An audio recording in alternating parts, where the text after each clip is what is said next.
seorang gadis bernama Siska memutuskan untuk berkemah sendirian di tengah alam. Tubuhnya sangat seksi, penampilannya pun sangat menarik perhatian. Suasana awal tampak tenang, hingga tiba-tiba seorang pria asing muncul dari arah belakang. Siska pun kaget. Pria itu langsung bertanya apakah ia sendirian. Tanpa sadar, Siska pun mengangguk. Namun setelah memperhatikan ekspresi wajah pria tersebut yang terlihat mencurigakan, Siska langsung merasa tidak nyaman. Ia buru-buru mengambil jaket dan masuk ke dalam tenda. Perasaan was-was mulai muncul. Siska mencoba mengintip keluar tenda dan melihat pria itu masih berdiri di tempat yang sama, bahkan pria itu menatap ke arahnya. Ia menutup tenda kembali dengan cemas. Tak lama kemudian, sebuah pesan masuk ke ponselnya. Isinya cukup mengejutkan. Diberitakan bahwa seorang tahanan berbahaya telah melarikan diri pada pukul 5 sore. Tahanan itu dikenal telah melukai puluhan wanita, dan terakhir terlihat di sekitar pegunungan tersebut. Siska mulai diliputi rasa takut. Ia bertanya-tanya, mungkinkah pria di luar sana adalah orang yang dimaksud? Ketika ia kembali mengintip, pria itu pun masih ada di sana. Kemudian terdengar suara langkah mendekat, pria itu muncul membawa kapak. Dengan nada yang ramah, pria bertanya apakah tenda Siska sudah terpasang dengan benar. Siska pun menjawab singkat, namun pria itu tetap bersikeras ingin membantu, dengan alasan angin malam yang cukup kencang.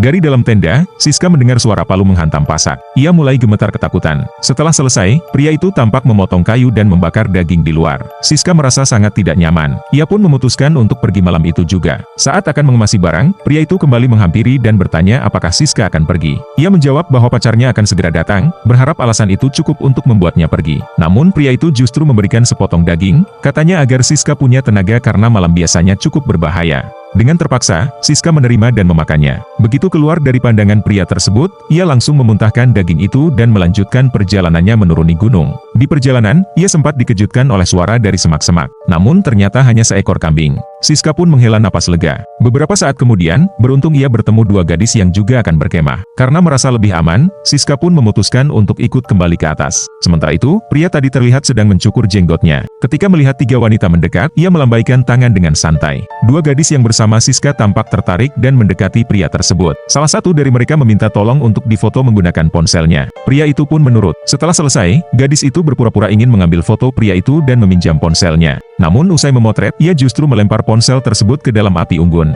Gadis itu meminta maaf dengan nada bercanda, lalu tertawa bersama temannya. Malam harinya, pria itu duduk sendirian sambil minum. Kedua gadis kembali menghampirinya. Salah satunya melempar pisau kecil milik pria itu ke kejauhan sambil tertawa. Pria itu mulai terlihat kesal. Ia menolak saat gadis itu meminta pisaunya lagi. Namun gadis itu tetap bersikeras. Terjadilah pertengkaran kecil, hingga ia menjatuhkan sebungkus permen dan menuduh pria itu menginjak-injaknya. Siska yang mendengar keributan keluar dari dalam tenda. Ketegangan memuncak ketika pria itu tak lagi bisa menahan emosi dan mendorong gadis berambut pirang itu. Tak disangka, salah satu dari mereka yaitu gadis bernama Mawar mengambil kapak dan langsung menebas kaki pria tersebut.